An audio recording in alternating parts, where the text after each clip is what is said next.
A judge in Texas, United States, have sentenced a group of Nigerians to 159 years in prison.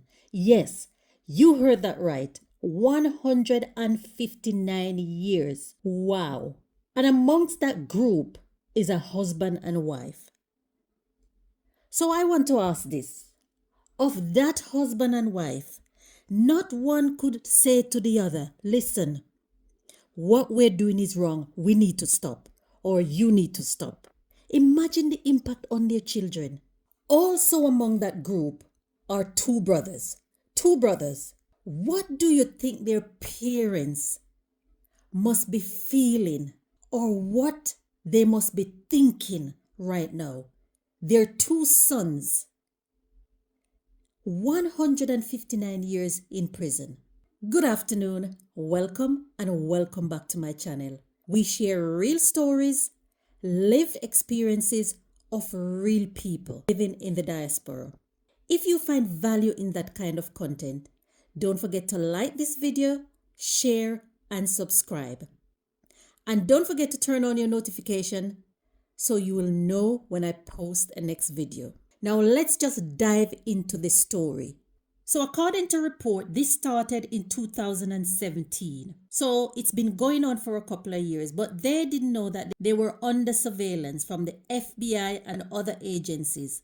So this group started targeting vulnerable people in the United States.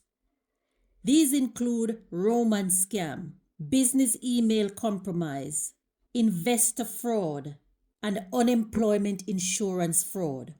So these guys were using different ways, different means to defraud these people.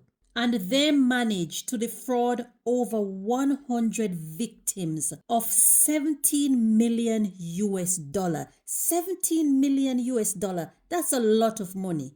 That is the total of what they were able to defraud from over 100 vulnerable individuals.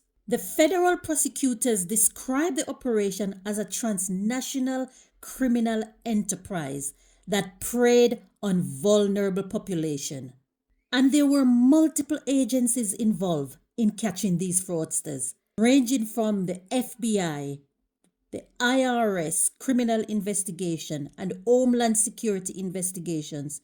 They all collaborated together to bring these fraudsters to justice. The Dallas special agent in charge, whose name is Joseph Rothrock, he said that, and I quote, the defendants were part of a large transnational organized crime syndicate that defrauded victims collectively out of millions of US dollars. And for some, that was their life savings, and they were unable to recover financially. He went on to say that we hope these sentences gave them some level of comfort and sends a clear message that the FBI is committed to pursuing justice for victims. And the husband and wife involved in this case, as I said before, not one of the two could have said to the other, listen, what we're doing here is wrong. We need to stop before we get caught, or you need to stop. Did no one not suspect what was going on and say to them, listen, you guys need to stop? It would be interesting to hear your views because so many people have different views about this from different angles. The problem is, when people are doing stuff like that and the money is flowing, the money is sweet, and the more the money comes, it gets sweeter and sweeter. And before they know it, they are hooked. And greed step in. Because the more you have is the more you want. So then the crime will continue. And because they think they're getting away with it. Remember, it's been going on since 2017. And they haven't been caught until now. So they thought they were getting away with it. So that, I guess, encourages them as well to carry on. The FBI said once they scammed their victims and they collected the money, They use national as well as international bank accounts in different countries around the world, Africa and in Asia, to launder the money. So they use different banks in America, in Africa, in Asia to transfer that money out of the US. What are your views about this story? A big part of this is the husband and wife. Parents.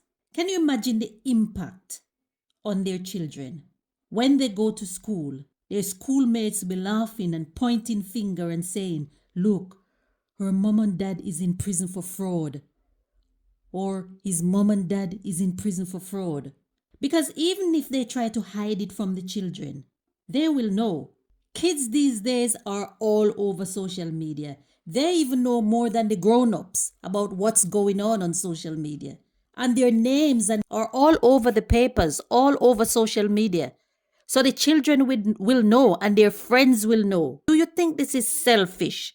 By not thinking about the impact on their children when they get caught. Or maybe they were thinking they would never get caught. Let me know if you have any sympathy for any of these 5 people.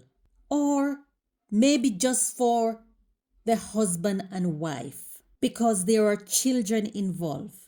A lot of people are saying that they are tarnishing the reputation of hard-working and honest Nigerians abroad.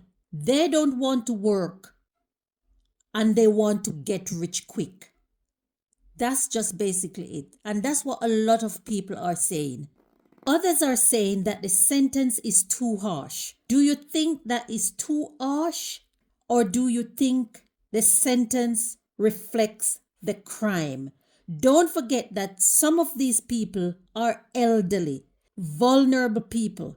There are people who are living at home, lonely, feeling isolated, maybe grieving, maybe they've lost a husband or a wife, and they are grieving. They're looking online and this person is telling them that, oh, I love you, you deserve to be happy, this, that, on the other. Don't forget that America is known for its harsh sentencing. America is known for that. This is not new. So a report is saying that this case forms part of Operation Take Back America, which is a broader federal initiative aimed at dismantling transnational criminal organizations and protecting communities from financial and violent crimes. Why do you think people like these continue to bring shame on their country? Shame on their families? Don't forget to share this video to anyone that you think would benefit from it. Knowledge is power. Don't forget, knowledge is power and it starts with information. All the wealth that these guys have built up, all the money that they have defrauded from people, family and friends that will be enjoying it, they will be living the life in prison. They will be living the life in prison. Their poor children will be living with the impact of this. They will be living with the psychological trauma. Their parents are in prison and will be in prison for at least 30 years. Just those two. At least 30 years each. Don't forget to share this video, like, and please subscribe to my channel. Grow with me. Thank you for watching, and I'll see you in the next video.